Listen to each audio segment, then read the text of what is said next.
আপনাকে যে বলছে আপনি মুসলিম, সেও ভুল বলছে, আপনিও ভুল জানছেন। আপনি বলেন তো, মুসলিমের পরিচয় কি আল্লাহ দিবে না মানুষ দিবে? মানুষের মধ্যে কি মুহাম্মদ সাল্লাল্লাহু আলাইহি সাল্লাম দিবে নাকি অন্য মানুষ দিবে? তিনি বলেছেন যে মান তারাকা সালাহ, যে সালাত ছাড়লো ফাকাদ কাফার, সে কাফের, সে কুফরি করলো। তো কিভাবে? যে ব্যক্তি যেই ওয়াক্ত ছাড়লো সে ওই ওয়াক্ত কুফরি করলো। একেবারে ধরেন ফেরাউনের মতো না, নমরুদের মতো না যে কাফের হয়ে গেল। যে আসর পড়ে নাই তার ঈমান চলে যায়, মাগরিব পড়লে ঈমান আসে। কিন্তু আপনি কি বলতে পারেন যে আপনি আসর পড়েননি মাগরিব পর্যন্ত বাঁচবেন? হাত তোলেন তো কারা কারা ফজর পর্যন্ত বাঁচবেন। আমি বাঁচবো কিনা আমি জানি না, আমি তাই তুললাম না, আমি হাত নামাই ফেললাম। আপনাদের মধ্যে কে আছেন ফজর পর্যন্ত বাঁচবেন? কি বলে? ঈশান নামাজি অনেকে পড়েন নাই, কারণ ফজর থেকে ভালো হয়ে যাবেন এই জন্য। এই যে আপনি বাঁচবেন আপনি জানেন, তো হাত তুললেই তো হয়। আপনি মুখে একটা বলেন, আপনার কার্যকর্ম অন্যটা বলেন। ওয়াল্লাহি আমি কি আপনাদেরকে কাফের বলতে আসছি এই জায়গায়? বলেন তো, একজন বক্তা কি শ্রোতাকে কাফের বলতে আসে, নাকি শ্রোতাদেরকে কুফুরি থেকে ফিরাইতে চায়? আমার সাথে একটু কথা বলিন এবার। তাহলে আপনারা ভাবিয়েন না যে আমি আপনাদেরকে কাফের আর মুশরিক বলার জন্য আসছি। আমি বুঝাতে চাচ্ছি যা আপনি করেন, যখন আমার মুখ থেকে তা শোনেন আপনার এত শরম লাগে, এত খারাপ লাগে, তাহলে এটা আপনি করেন, চিন্তা করেন। যেই জিনিস শুনলে আপনার এত খারাপ লাগে ওই জিনিসটা আপনি প্রতিনিয়ত করতেছেন, এটা কত জঘন্যতা। আমি কি বুঝাতে পারছি এবার? ক্লিয়ার? তাহলে এখানে কেউ নাই যে ফজর পর্যন্ত বাঁচবে, হাত তুলতে পারবে? কেউ আছে? কি জবাব দিবেন আল্লাহকে? ভাই ভাই কি জবাব দিবেন বলেন? দাড়ি চিছে ফেলতেছেন, টাকুর নিচে কাপড় পরতেছেন, এক ওয়াক্ত নামাজের ধার ধারতেছেন না, অন্যের মেয়েকে ফুসলিয়ে ফাসলিয়ে কোর্ট ম্যারেজ করে ফেলতেছেন, একটা পারিবারিক ফিতনা ফাসাদের মধ্যে জড়িয়ে যাচ্ছেন, একটা সামাজিক ফিতনা ফাসাদের মধ্যে জড়িয়ে যাচ্ছেন। এরপরে দুঃখ পেয়ে অমুক মেয়েকে 4 জনে মিলে প্রপোজ করে, তারপরে দুঃখ পেয়ে 2 জনে মদ খায়, 3 জনে গাঁজা খায়, 4 জনে আত্মহত্যা করতে যায়, 3 জনের বাঁচানো যায়, একটা আত্মহত্যা তো করে না, কিন্তু জীবন শেষ। পরীক্ষার সময় পড়েনি, ক্লাসের সময় ক্লাসে যায়নি, মাদ্রাসার সময় মাদ্রাসা যায়নি, সলাতের সময় মসজিদে আসেনি, এভাবে তার জীবন যৌবন সব শেষ করে দেয়। আল্লাহ এই জন্য বলছে ফাআন্না তুসহারুন। ও নবী এদেরকে বলেন, তবু কি তোমরা মাতাল থাকবা? জানো জমিনের মালিক আল্লাহ, জানো জীবনের মালিক আল্লাহ, জানো বিচারের মালিক আল্লাহ, জানো জমিনে যা আছে আল্লাহ, জানো আল্লাহই আশ্রয়দাতা, আল্লাহর বিপক্ষে কোনো আশ্রয়দাতা নাই, তবু কি তোমরা মাতাল থাকবে? এটা আল্লাহ বলছেন। শুনুন যুবক, তোমাকে বলি, চাচা আপনাকেও বলি, হোক সেটা আল্লাহর নবীর নামে গান, বাদ্যযন্ত্র হারাম। বাদ্যযন্ত্র কি হারাম? একটু মনোযোগ দিয়ে শুনবেন, বলে কথা শেষ করে চলে যাবেন ইনশাআল্লাহ। ইয়া শিবাব ইত্তাকিল্লাহ, আল্লাহকে ভয় করো। তোমরা কখনোই গান বাজনায় মেতে থাকিও না। ইয়া শিবাব ইত্তাকিল্লাহ, গান বাজনা তোমার হৃদয়কে মেরে ফেলবে। চাচা, যতই আল্লাহর নবীর নামে গান হোক, যতই কোনো বাবার নামে গান হোক, যেই গানে বাদ্যযন্ত্র আছে, মনে রাখবেন ওই গান আপনার হৃদয়কে হত্যা করতে আসছে। ওই গান আপনাকে, ওই মিউজিক বাদ্যযন্ত্র আপনাকে জাহান্নামে নিতে আসছে। শুনুন, আপনার হৃদয়ের খোরাক আল্লাহ সুবহানাহু ওয়া তাআলা সূরা আনফালে বলছেন, আউযু বিল্লাহি মিনাশ শাইতানির রাজীম, আউযু বিল্লাহি মিনাশ শাইতানির রাজীম, বিসমিল্লাহির রহমানির রহিম। ইন্নামাল মুমিনুনা আল্লাযীনা ইযা যুকিরাল্লাহ ওয়াজিলাত কুলুবুহুম, ওয়াজিলাত কুলুবুহুম ইযা যুকিরাল্লাহ, ইযা যুকিরাল্লাহ ওয়াজিলাত কুলুবুহুম ইযা যুকিরাল্লাহ। নিশ্চয় যারা আল্লাহর প্রতি ঈমান এনেছে, ইযা যুকিরাল্লাহ, তাদের সামনে যখন আল্লাহর নাম নেওয়া হয়, ওয়াজিলাত কুলুবুহুম, তাদের হৃদয় শান্তি খুঁজে পায়। ওয়াইযা তুলিয়াত আলাইহিম আয়াতুহু যাদাতহুম ঈমানা ওয়া আলা রাব্বিহিম ইয়াতাওয়াক্কালুন। আর তাদের সামনে যখন আল্লাহর কোরআনের তেলাওয়াত করা হয়, তাদের ঈমান, তাদের আল্লাহ ভীরুতা, আল্লাহর উপর ভরসা, আল্লাহর অনুগত্য, হারাম হালালের বাদ বিচার, হারাম হালালের পার্থক্য তাদের বেড়ে যায়। কি শুনলে? কোরআন। আর যদি বাদ্যযন্ত্রের সাথে আপনারা একাকার হয়ে যান, আল্লাহ সুবহানাহু ওয়া তাআলা বলছে ভূগর্ভে মাটির নিচে বিলীন করে দেবে, চেহারা করে দেবে শুকর বানরের চাইতেও খারাপ। কারা কারা আছেন আজকে থেকে মিউজিক বন্ধ করে? যেদিন আকাশ হবে গলিত ধাতুর মতো, ওয়ালা ইয়াসআলু হামিমুন হামিমা, সেদিন কোন অন্তরঙ্গ বন্ধুর খবর নেবে না। ইন্না লিল্লাহি ওয়া ইন্না ইলাইহি রাজিউন। কত বড় মারাত্মক কথা! হায়াতের মালিক কে? গায়েবের মালিক কে? সে কিভাবে বলে সে পরে আসবে, সে মাগরিব পড়বে না, ঈশা পড়বে না, ফজর পড়বে না, সে মাগরিবে বলে কালকে ফজর থেকে পড়বো, সে রাতের গ্যারান্টি দিচ্ছে সে বাঁচবে। লিখে দে তুই রাত বাঁচবি। যাদের দাড়ি নাই তারা ইনশাল্লাহ দাড়ি রাখবে, এরকম অনেকবার বলেছে নাকি বলে নাই? পরে রাখবে আর একটু বয়সের পরে। ছি ছি ছি ছি ছি ছি ছি ছি ছি, এমন হাজার মা বাবা পাওয়া যায়, ছেলেটা দাড়ি রেখেছে, এসএসসিতে পড়ে, বললো যে এখন রাখিস না, কলেজে উঠলে রাখিস। ওই মা, তোমাকে বলি তুমি তোমার ছেলেকে আদর করো না? ছি, মিথ্যুক মা। আরে তোমার মতো মারা মাইশাকে হত্যা করে ফেলেছে পরকিয়া করতে গিয়ে। তোমার চাইতে মাইশার মা অনেক ভালো ছিল, মেয়েকে হত্যা করেছে, অন্তত ইসলামে তো বাধা দেয়নি। আমি বলছি না খুন ভালো, আমি বলছি না খুন ভালো, আমি বলছি না খুন ভালো, আমি বলছি তোমার চাইতে ভালো সে তার মেয়েকে হত্যা করে নিজে অপরাধী হয়েছে, মেয়েকে তো অপরাধী করেনি, করেছে। তুমি তোমার ছেলেকে দাঁড়িয়ে রাখতে না করো। ঠিক আছে, তোমার ছেলে কলেজে যাবে না, এখানে মহিলারা ওয়াজ শোনে, এই কাগজ কি কেউ পৌঁছাতে পারবে? মহিলা লিখে দেবে তার ছেলে কতদিন বাঁচবে, লিখে দিবে তার ছেলে কলেজ পর্যন্ত বাঁচবে, তারপর দাঁড়িয়ে রাখবে, সে লিখে দেবে। কেন? ওর মা তো বললো কলেজে উঠলে রাখবে। তা কিভাবে বললো ওর মা? আপনি বলছেন যে কলেজ পর্যন্ত বাঁচবে কিনা লিখে দিতে পারবে না, তাহলে ওর মা কিভাবে বলে কলেজ উঠলে রাখবে? এই ছেলেটা কিভাবে বলে আর একটু বয়স হলে রাখবে? ও তো জানে ও কতদিন বাঁচবে, ঠিক এই জন্য নির্ধারণ করছে যে আমি তো 200 বছর বাঁচবো, ওকে 150 বছর পরে রেখে দেবো। এরকম না হলে সে কিভাবে বলে সে পরে রাখবে? ইয়া শিবাব, تعال إلى المسجد، تعال إلى الله جل وعلا। তাকে যখন বলা হয় মসজিদে এসো, সে বলে পরে। লিখে দে কবে কতদিন বাঁচবি রে তুই, লেখ। এই ছেলে লেখ। হাসতেছেন, হাসতেছেন, ইন্না লিল্লাহি। সে বলে পরে। তার এই কথাটা মিনিং করে সে জানে সে কতদিন বাঁচবে, তাই সে পরে এক সময় সময় করে এসে দিবে। ইন্না লিল্লাহি ওয়া ইন্না ইলাইহি রাজিউন। কত বড় মারাত্মক কথা। হায়াতের মালিক কে?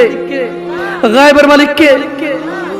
সে কিভাবে বলে সে পরে আসবে, সে মাগরিব পড়বে না, ঈশা পড়বে না, ফজর পড়বে না, সে মাগরিবে বলে কালকে ফজর থেকে পড়বো, সে রাতের গ্যারান্টি দিচ্ছে সে বাঁচবে। লিখে দে তুই রাত বাঁচবি।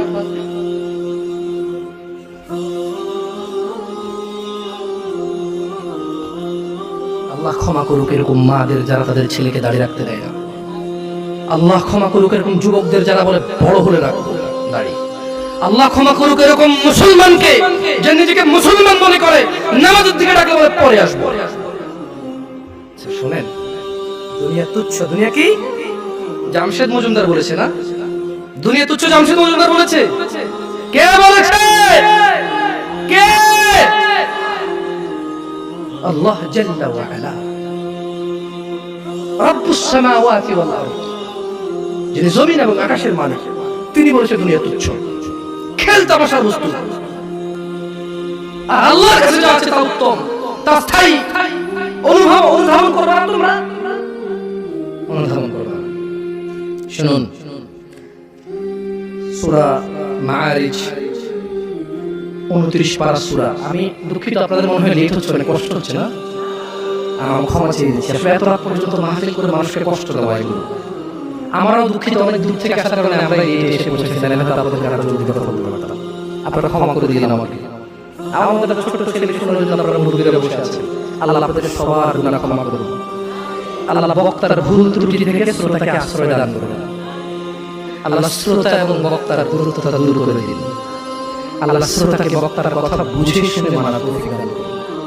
আল্লাহ বক্তার কথা থেকে বক্তাকে উপকৃত করে শ্রোতাকে উপকৃত করুন। আমরা সূরা মাআরিজ পড়ে শোনাবো।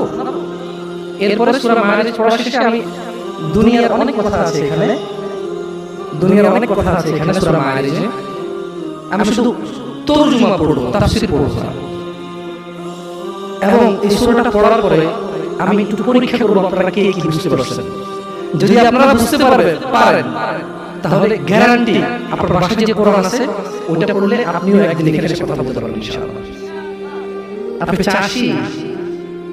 চাষি, অসুবিধা নেই, ভ্যান ড্রাইভার, অসুবিধা নেই, স্কুলের শিক্ষক কখনো আলিম পাতা পড়েন, নো প্রবলেম ইনশাআল্লাহ। আমি একটা সূরা পড়ব আরবিতে, এরপর এর বাংলা অর্থ পড়ব, দেখি আপনারা কিছু বোঝেন কিনা। ওকে? সাআলা সাইলুম বিআযাবিন ওয়াকি'। এক ব্যক্তি চাইল সংঘটিত হোক, ঘটে যাক, হয়ে যাক শাস্তি, যা অবধারিত, যা আসবেই আসবে। লিল কাফিরিন লাইসা লাহু দাফি', কাফিরদের জন্য, কাফিরদের জন্য, কাফিরদের জন্য এটাকে ঠেকানোর, এটাকে আটকানোর কেউ নেই। তাহলে এক ব্যক্তি চাইলো এসে পড়ুক ওই শাস্তি যেটা আসবেই আসবে, আর যেটা আসলে কাফেরদেরকে বাঁচানোর কোনো পথই কি নেই। এটা এক ব্যক্তি চাইলো। আল্লাহ বলেছেন যে মিনাল্লাহি যিল মাআরিশ, এটা আসবে, এটা আল্লাহর কাছে যিনি ঊর্ধ্বরোহণের সোপন সমূহের অধিকারী। এটা আসবে আল্লাহর কাছ থেকে, যিনি আকাশের উপর থাকে, যিনি মর্যাদাবান, যিনি বড়, যিনি মহৎ, ওনার কাছ থেকে এটা আসবেই আসবে। تعرج الملائكة والروح إليه في يوم كان مقداره 50,000 سنة। খেয়াল করবেন, ফেরেশতা এবং মানুষের আত্মা বা রূহ মরে গেলে যেটা বের হয়ে যায়, যেটা বের হয়ে গেলে আপনাকে মানুষ লাশ বলবে, মৃত বলবে, কোনো কাজেরই না, আপনি সবার পায়ের নিচে। কোথায় আপনি? মরে গেলে কবর দেওয়ার পরে কি দিয়ে মাটিতে চটে? অপমান করে। তার মানে পা দিয়ে চটা অপমান না, এটা আল্লাহর দেওয়া বিধান, এটাই সম্মান। এটাই তখন কি? তখন এটাই সম্মান। কারণ আপনি তো মরে গেছেন, আপনি তো মরে গেছেন, আপনি নিজে কবর নিজে যেতে পারবেন না, আপনার জন্য লোক লাগবে। এটাই আল্লাহর পক্ষ থেকে আপনার জন্য সম্মান। আপনি বলছেন অমুক তাবিজ দেয়, তমুক পানি পড়া দেয়, তমুকের দরবারে এই পাওয়া যায়, সেই পাওয়া যায়। আরে অমুক তমুক যখন মারা গিয়েছিল নিজেদের কবরে নিজে যেতে পারে না, আপনাকে কি দেবে? ইন্না লিল্লাহি ওয়া ইন্না ইলাইহি রাজিউন। আল্লাহর সাথে এত বড় অন্যায়, এত বড় গাদ্দারি করবেন না, এত বড় অন্যায় কথা কখনো বলবেন না। কেউ কিছু দিতে পারে না, কেউ দিতে পারে বাস আল্লাহ। এই দেশের আমেরিকা কাছে যেতে পিএস লাগে, আল্লাহর কাছে যেতে কোনো কিছু লাগে না, শুধু সব আমাল লাগে। কি লাগে? সব কর্ম লাগে, কোনো মানুষ লাগে না। আল্লাহ কাউকে ঠেকা দিয়ে রাখেন না, আল্লাহ কারোর কাছে ঠিকাদার দিয়ে রাখেন যে তুমি মাধ্যম ছাড়া আমার কাছে আসতে পারবে না। আল্লাহ মানুষের এইখানে চাইতে কাছে, আল্লাহ মানুষের কি এই গলার যে পশমটা, এটা চাইতে আল্লাহর কাছে মানুষ। বুঝে আসছে না আসলে? আচ্ছা যাই হোক, তো আল্লাহ বলছে যে ফেরেশতা এবং রূহ আল্লাহর দিকে উপরের দিকে ওঠে এমন একদিনে যার পরিমাণ 50,000 বছর। একদিনের পরিমাণ কত বছর? যারা বলে আরে একটু গুনাহ করে দাও, হালকা একটু জুইলে দাও, জান্নাতে যাবে মুসলমান। একদিন যদি 50,000 বছর হয়, আধা দিন যদি 1,000 বছর, দেখে কিন্তু কত বড় রকম একটা গ্যাস লাইট জ্বালা 3 মিনিট জ্বলবে। দেখি না মিয়া, ইসলামের সিনেমা মনে করছো না? সিনেমা মনে করছো? ইসলাম সিনেমা না। ইন্না কাউলুল্লাহি হক, আল্লাহ কথা সত্য না মিথ্যা? আল্লাহর কথা সত্য না মিথ্যা? আল্লাহ বলেছে একদিনের সমান কত বছর পৃথিবীর? কয় বছর? জি না, এগুলোর ভুল পৃথিবীর কসমিন কালে তো হতে পারবে না। আপনি আস্থা রাখেন আমার কথার প্রতি, কারণ এগুলো কোনো তাফসীর নেই, এগুলো ডাইরেক্ট আই মানে আমি, ইউ মানে তুমি, ইট মানে খাও, গো মানে যাও, কাম মানে আসো, এরকম তরজমা। এটা কি অনুবাদ, এটা কি ব্যাখ্যা, এটা ভুল বের করতে পারবে না কেন ইনশাআল্লাহ। তাহলে এবার আল্লাহ তাআলা নবী সাল্লাল্লাহু আলাইহি ওয়াসাল্লামকে বলতেছে, কি বলতেছে? ফাসবির, কাজেই ধৈর্য ধারণ করেন। কেমন ধৈর্য? সবরান জামিলা, পরম ধৈর্য ধরেন। ওই যে মুহাম্মদ সাল্লাল্লাহু আলাইহি ওয়াসাল্লাম কি আয়েশা বলল না, আরে এসে যাক সে আরব যদি এরকম কিছু চোখে থেকে আসুক না, দেখি কি আসে। মানুষ কয় না, হ্যাঁ হ্যালো, দেখবো তুই কি পারো। মানে সামান্য লোক আসলে কিছু মনে করে, রাইট রাইট অর রং? আপনি যখন সামান্য লোককে তুচ্ছ মনে করেন তখন আপনি কিভাবে বলেন? ওই চিনি বাপ রে বাপ, তোকে চিনি না, হ্যাঁ তুই কি পারো না জানি। আপনি কি ভয় পাইছেন নাকি উপহাস করছেন? হ্যাঁ ভয় পাইছেন? সেজন্য আল্লাহ সুবহানাহু ওয়া তাআলা মুহাম্মদ সাল্লাল্লাহু আলাইহি ওয়াসাল্লাম বলেছেন, ও মুহাম্মদ ধৈর্য ধারণ করেন, সবরান জামিলা, পরম ধৈর্য ধারণ করেন।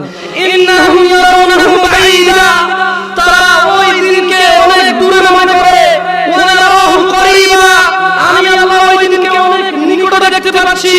ইয়াউমা তাকুনু সামাউ কালমুল, সেদিন আকাশ হবে গলিত ধাতুর মতো। ও অপেক্ষা করছে না, ও মুহাম্মদ সাল্লাল্লাহু আলাইহি ওয়াসাল্লাম, ও অপেক্ষা করে কখন আসবে কিয়ামতের দিন, কখন আসবে আযাবের দিন, কখন আসবে হিসাবের দিন, কখন আসবে বিচারের দিন। ও অপেক্ষা করে না মুহাম্মদ সাল্লাল্লাহু আলাইহি ওয়াসাল্লাম।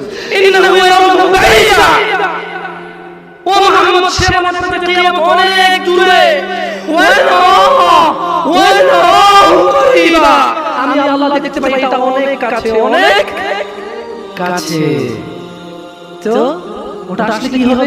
আল্লাহ বলেন, ইয়াউমা তাকুনুস সামাউ কালমুল, সেদিন আকাশ হবে গলিত ধাতুর মতো।